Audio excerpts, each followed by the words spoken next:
Okay, so to go over rules one more time, I'll ask a question and you both get 2 minutes to respond, and then you get 30 seconds to rebuttal the opponent's question's response. Any questions? Okay, ready? Okay, first topic is going to be foreign policy/defense. President Carter, what have you learned from the experience with the hostages that might cause us to do things differently in the future if something similar happens again? Regarding foreign policy in the Middle East and in such situation as a hostage crisis. Hello? Okay. Yeah, regarding a situation such as a hostage crisis in the Middle East, there's one priority we need to focus on, and that's ensuring that these people are safe. And by any means, that is not putting military action in play or putting their lives any more at risk. The key thing to focus on when communicating with foreign nations in this instance is negotiation, collaboration, and strategic communication. Through this diplomacy, we focus in a peaceful manner about how to save these people, how to get them home to their families, to their sons, their daughters, and bring them home. Governor Reagan, do you have a response? I do. First, I want to say that peace is my and all the American people's ultimate goal. And violence should always be our last and only resort after all available options have been exhausted. And something I would do differently if such a situation like this were to occur. First, I would like to launch a congressional investigation into this matter, because we have had ample warning about this issue. We have had warnings about the security risks that our embassy faced, yet we did nothing about it. So I'd like to launch an investigation to see what went wrong and who was responsible. Second, I would like to build up our military so these matters will not happen again. So, because we'll have the force to protect all our people in all countries abroad. Governor Reagan, what will your policy be on negotiating with terrorists? Negotiation should always be our first attempt, but we will not hand over any of our American citizens' lives. Should such harm fall upon them, we will resort to military action. We will not leave any of our citizens behind.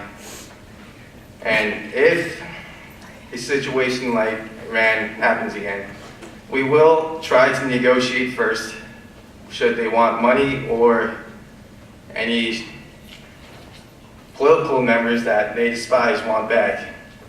After that, if nothing works, we will resort to military action.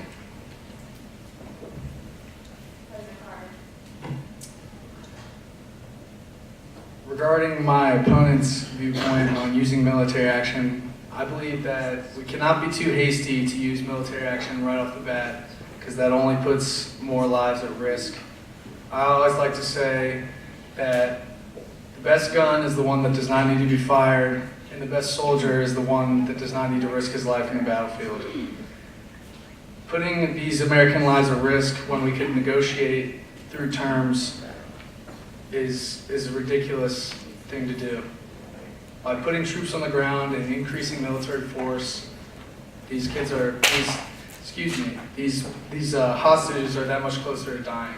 We give them the power when we threaten them with our military power, where we could actually strategically communicate and find a meeting point between ourselves and the hostage takers. President Carter, you've been criticized for insufficient level of armed forces. If you're elected, would you continue your policy with the military budget? If I was reelected, I would continue. Military budget is not the thing that we need to focus on primarily. Last I checked, we weren't in a war. We don't need to prepare like we're in one. We need to prepare when any conflict arises. However, it does not mean all of our budget goes into military. There's a lot of other things we need to focus on, like the economy, various other fields like energy, A lot of these require our attention and our money, and it's not just appearing strong. We need to not just appear to be strong, we need to be strong, but also hold good judgment. That is the priority.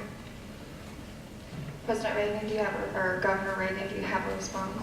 I would like to say that I would support vastly expanding our military again. We have the obligation as the leaders of a free world to protect this world. I know some of you might disagree that we should not be the police of the world, but I ask you, if not us, who else? Russia?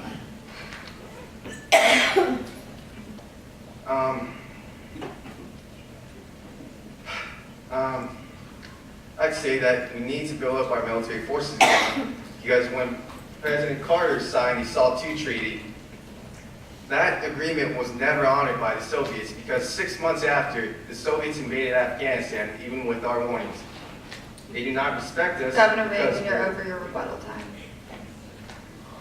Governor Reagan, how do you respond to global conflicts with military force, knowing you've been criticized for being too quick to apply military troops?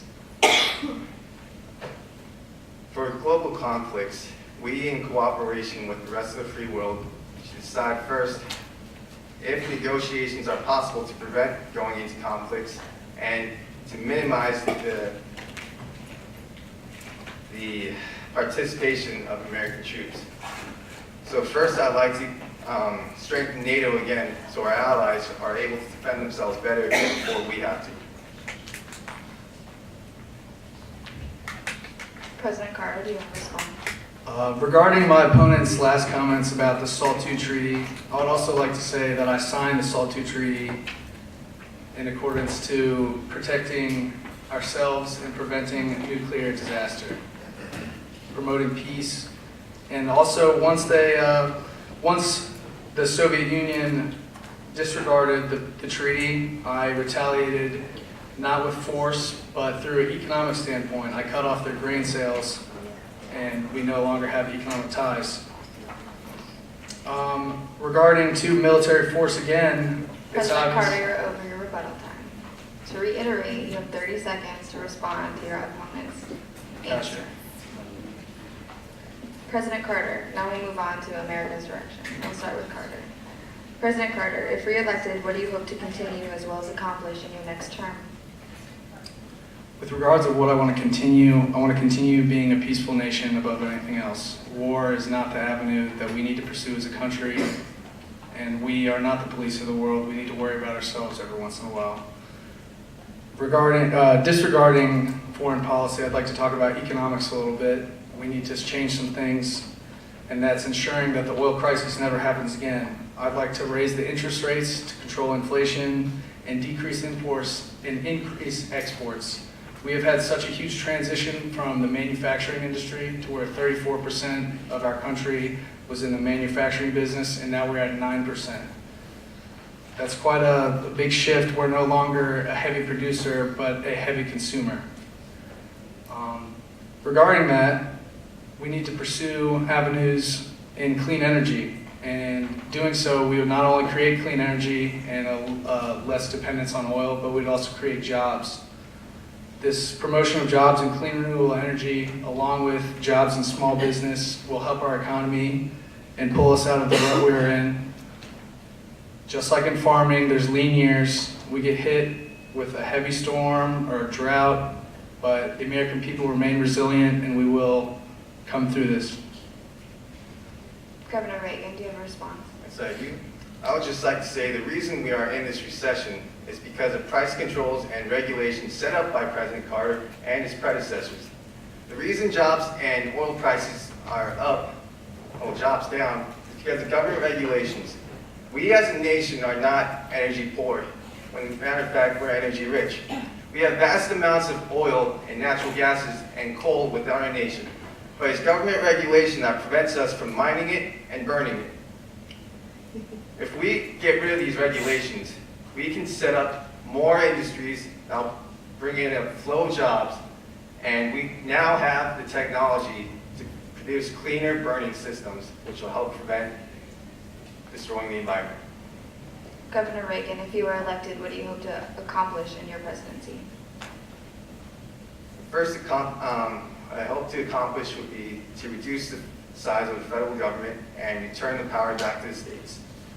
I would start by shrinking redundant agencies. Also, re-strengthening our military again.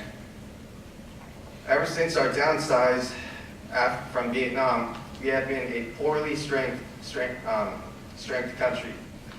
We're now being taken advantage of in the world, especially by the Soviets. So those are my main two goals. President Carter, do you have a response? I do. Regarding Governor Reagan's plan to give more power back to the states, I do recall in which we have disputes going on home racially. There's quite a large race relations debate going on in which my opponent believes that giving states rights to designate who should be allowed to go to schools in terms of blacks and whites and other racial business. President